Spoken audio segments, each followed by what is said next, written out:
Kalau Pak Ahok dan Bu Sherly maju sebagai capres dan cawapres, saya pasti akan milih. Kalau kalian gimana? Milih nggak?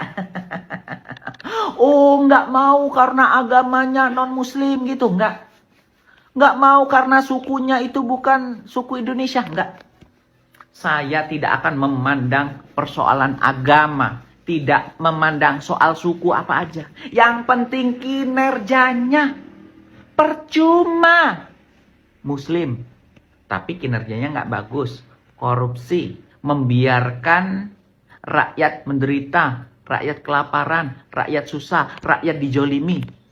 Percuma, misalnya Jawa, tapi ya malah merusak tatanan demokrasi Indonesia. Gimana? Atau merusak hukum di MK. Enggak bercanda. Kalau kalian gimana? Milih nggak kira-kira kalau Pak Ahok jadi calon presiden dan Ibu Sherly jadi wakil presiden? Milihlah. Kalau aku milihlah. Ya, gimana kalian? Ini diskusi ya, diskusi nih loh, diskusi. Komen. Maaf ya Pak Presiden, maaf ya Mas Papres. Dua nama, dua rekam jejak, dan satu pertanyaan yang kini mengguncang jagat maya Indonesia. Mampukah mereka berdua bersatu dan benar-benar melangkah ke panggung kekuasaan tertinggi di negeri ini? Sebelum kita bicara soal peluang, ada satu fakta yang jarang disorot media. Di balik euforia digital yang sedang ramai ini, ada kekuatan yang jauh lebih diam, jauh lebih dingin, dan jauh lebih berbahaya yang sedang bekerja. Kita bicara soal wacana yang muncul secara organik di media sosial. Pada pertengahan Mei 2026, nama yang disebut-sebut adalah Basuki Cahayapurnama, yang lebih dikenal publik dengan nama Ahok, mantan Gubernur DKI Jakarta, mantan Komisaris Utama Pertamina, dan satu-satunya pejabat publik yang pernah dipenjara karena kasus penistaan agama di Indonesia. Dipasangkan dengan Sherly Coanda, Gubernur Maluku Utara yang baru saja memenangkan Pilkada 2024 dengan suara besar, menggantikan suaminya yang wafat di tengah kontestasi.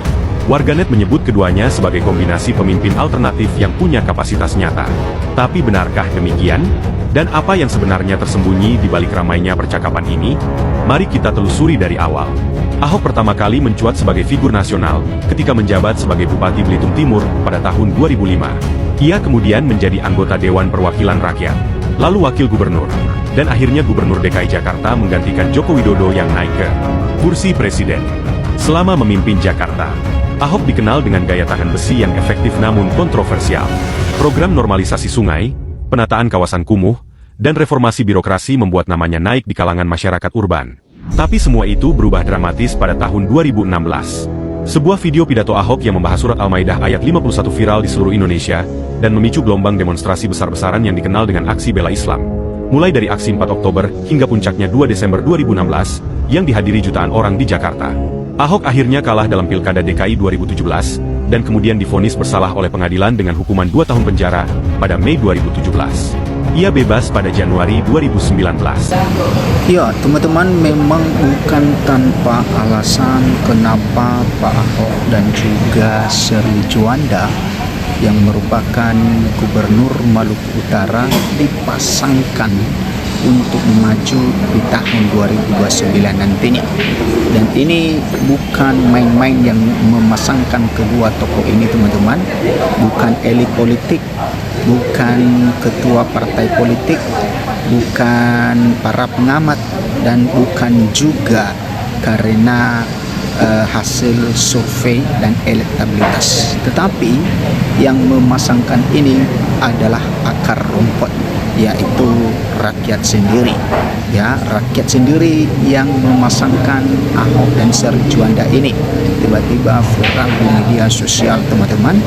Dan itu artinya bahwa masyarakat sudah pintar ya memilih pemimpin yang bisa membangun negara ini, yang bisa memberikan satu kemajuan bagi negara ini. Apalagi negara Indonesia sedang menanti tahun 2045, sehingga ketika tahun 2045 itu nanti tiba, maka oleh karena pemimpin yang punya integritas, oleh karena pemimpin yang punya kecerdasan, maka kita bisa meraih hal itu, teman-teman. Nah, makanya sangat penting sekali untuk bisa memilih pemimpin di tahun 2009 ini, ya, ya, bukan karena kita seagama, bukan karena kita suka, bukan karena kita lebih pro terhadap seseorang itu, tetapi itu dikarenakan rekam jejak. Nah, memang makanya saya katakan tadi dari awal bahwa untuk ya masyarakat memasangkan Pak Ahok dan juga Shirley Juanda ini bukan tanpa alasan. Itu disebabkan karena rekam jejak mereka, bagaimana kinerja mereka ya ketika mereka menjadi kepala daerah. Kita tahu betul bagaimana dengan Pak Ahok ketika dia menjabat sebagai gubernur di DKI Jakarta, teman-teman. Kepuasan masyarakat DKI Jakarta sangat-sangat tinggi sekali terhadap Pak Ahok, dan bahkan kalau sekarang dibandingkan dengan ya Pak Ahok ya, kalau disurvei oleh masyarakat DKI Jakarta ya dari gubernur sebelum Pak Ahok dan sesudah Pak Ahok, maka Pak Ahok tetap menjadi yang terbaik, dan itu artinya bahwa ya Pak Ahok telah memberikan standar yang baik untuk menjadi seorang pemimpin kepala daerah. Nah, sama juga ya Shirley Juanda ini, teman-teman, ya dia sedang memimpin Maluku Utara, dan tentu kita tahu betul bagaimana respon masyarakat terhadap kinerja dari Shirley Juanda ini. Nah, sehingga ya masyarakat mendukung Shirley Juanda ya bukan karena agamanya, ya masyarakat mendukung Shirley Juanda bukan karena pro dengan dia, tetapi karena kinerjanya yang memiliki hati untuk membangun negaranya sendiri, yang memiliki hati untuk membangun daerahnya sendiri, dan yang memiliki hati untuk memberikan keadilan dan kesejahteraan bagi masyarakat. Kan memang itu yang kita harapkan bagi seorang pemimpin. Nah, kalau misalnya kita sudah mendapatkan tokoh-tokoh ini, teman-teman, nah kenapa kita memilih yang lain?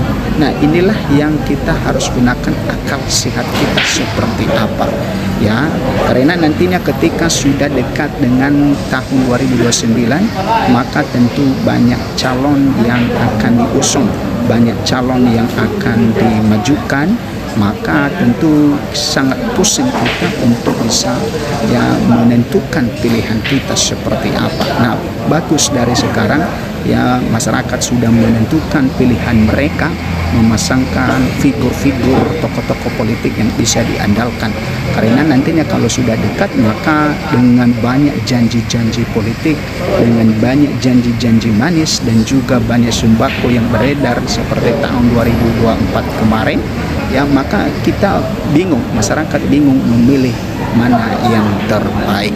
Nah, makanya kita sangat perlu sekali memperhatikan bagaimana rekam jejak dari seorang pemimpin. Nah, kita lihat bagaimana kepuasan dari capaian Shirley Juanda ini sebagai gubernur Maluku Utara, teman-teman. Tingkat kepuasan publik capai 85,1%. Pemerintahan Shirley Sarbin perkuat akselerasi pembangunan. Nah, ternyata bahwa kepuasan publik ya terhadap Shirley Juanda yaitu di Maluku Utara mencapai 85,1%, dan ini adalah capaian tertinggi, teman-teman, di antara para gubernur yang lain. Artinya bahwa walaupun Shirley Juanda ini seorang perempuan, tetapi dia bisa ya memberikan yang terbaik dan memberikan contoh bagi pemimpin daerah yang lain. Ya, makanya bagi perempuan-perempuan ya jangan merasa rendah diri, ya, maka ketika perempuan itu menjadi seorang pemimpin dan memiliki hati untuk membangun negeri, untuk membangun daerahnya, maka itu bisa. Buktinya adalah Shirley Juanda ini sebagai tokoh yang patut diapresiasi oleh masyarakat. Nah, di sini dikatakan tingkat kepuasan publik terhadap Gubernur Maluku Utara yaitu Shirley Juanda mencapai 85,1% pada tahun pertama pemerintahan bersama Wakil Gubernur Sarbin Sehe. Nah, ternyata wakilnya adalah Sarbin Sehe, teman-teman, dan di dalam tahun pertamanya mencapai kepuasan publik 85,1%. Capaian ini menegaskan kuatnya legitimasi publik terhadap arah kebijakan dan kinerja pemerintah Provinsi Maluku Utara. Data tersebut berdasarkan survei yang dirilis Indikator Politik Indonesia pada periode 13 sampai 23 Februari 2026. Ya, survei melibatkan 820 responden yang tersebar di seluruh kabupaten atau kota di Maluku Utara dengan margin of error kurang lebih 3,5% pada tingkat kepercayaan 95%. Nah, ternyata yang melakukan survei ini adalah ya dirilis oleh Indikator Politik Indonesia. Kemudian hasil survei menunjukkan sebanyak 41,5% responden menyatakan sangat puas dan 43,6% cukup puas terhadap kinerja Gubernur Selly Juanda. Sementara tingkat kepuasan terhadap Wakil Gubernur Sarbin Sehe berada di angka 77,9%. Nah, ternyata bahwa antara Gubernur ya Selly Juanda dan juga Wakil Gubernur yaitu Sarbin Sehe tidak jauh beda ya angka kepuasan publik. Artinya mereka sejalan, artinya mereka bisa bersama-sama untuk membangun Maluku Utara. Nah, capaian tersebut mencerminkan kepercayaan masyarakat terhadap konsolidasi pemerintah pasca dinamika politik daerah, ya termasuk peristiwa wafatnya almarhum Benny Laus yang sebelumnya menjadi figur sentral dalam kontestasi politik di Maluku Utara. Yang memang teman-teman yang mantan suami dari Selly Juanda ini juga adalah salah satu yang sangat-sangat bagus pemerintahannya ya, sehingga ya ketika dia meninggal dunia maka masyarakat Maluku Utara langsung ya menunjuk Selly Juanda untuk meneruskan kinerja suaminya. Pemerintahan Selly Sarbin dinilai mampu menjaga stabilitas sekaligus memastikan roda pemerintahan tetap berjalan efektif. Menanggapi hasil survei tersebut, Direktur Eksekutif Indikator Politik Indonesia yaitu Burhanuddin tadi menyampaikan bahwa tingginya tingkat kepuasan publik sekaligus menjadi tantangan bagi pemerintahan daerah. Nah, ini adalah yang menjadi tantangan pemerintah daerah-daerah yang lain ya. Di Selly Juanda, kenapa dia bisa, kenapa daerah lain tidak bisa, padahal Selly Juanda adalah seorang wanita. Ekspektasi dalam tingkat kepuasan yang tinggi menjadi tantangan bagi Gubernur Selly. Kalau ekspektasi tidak diturunkan, jarak teknokratik dalam bentuk realitas kebijakan teknokratis dalam 23 bidang dan visi misi, maka harapan yang tinggi itu bisa jadi bumerang, ujar Burhanuddin. Yang menambahkan bahwa kepuasan publik perlu diterjemahkan menjadi kerja birokrasi yang sistematis dan terukur agar harapan masyarakat dapat dijawab secara konkret.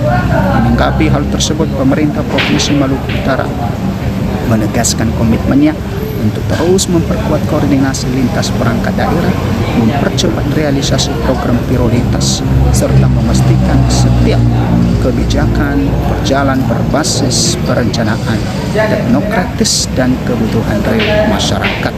Nah, itu teman-teman tentang hasil survei dari Selly Juanda ini, dan Selly Juanda mendapatkan ya kepuasan masyarakat dalam pemerintahannya. Nah, tentu ketika kita sudah mengetahui hal ini teman-teman ya memiliki respon yang baik oleh masyarakat, maka kenapa ya pemimpin terbaik seperti ini kita tidak memilihnya?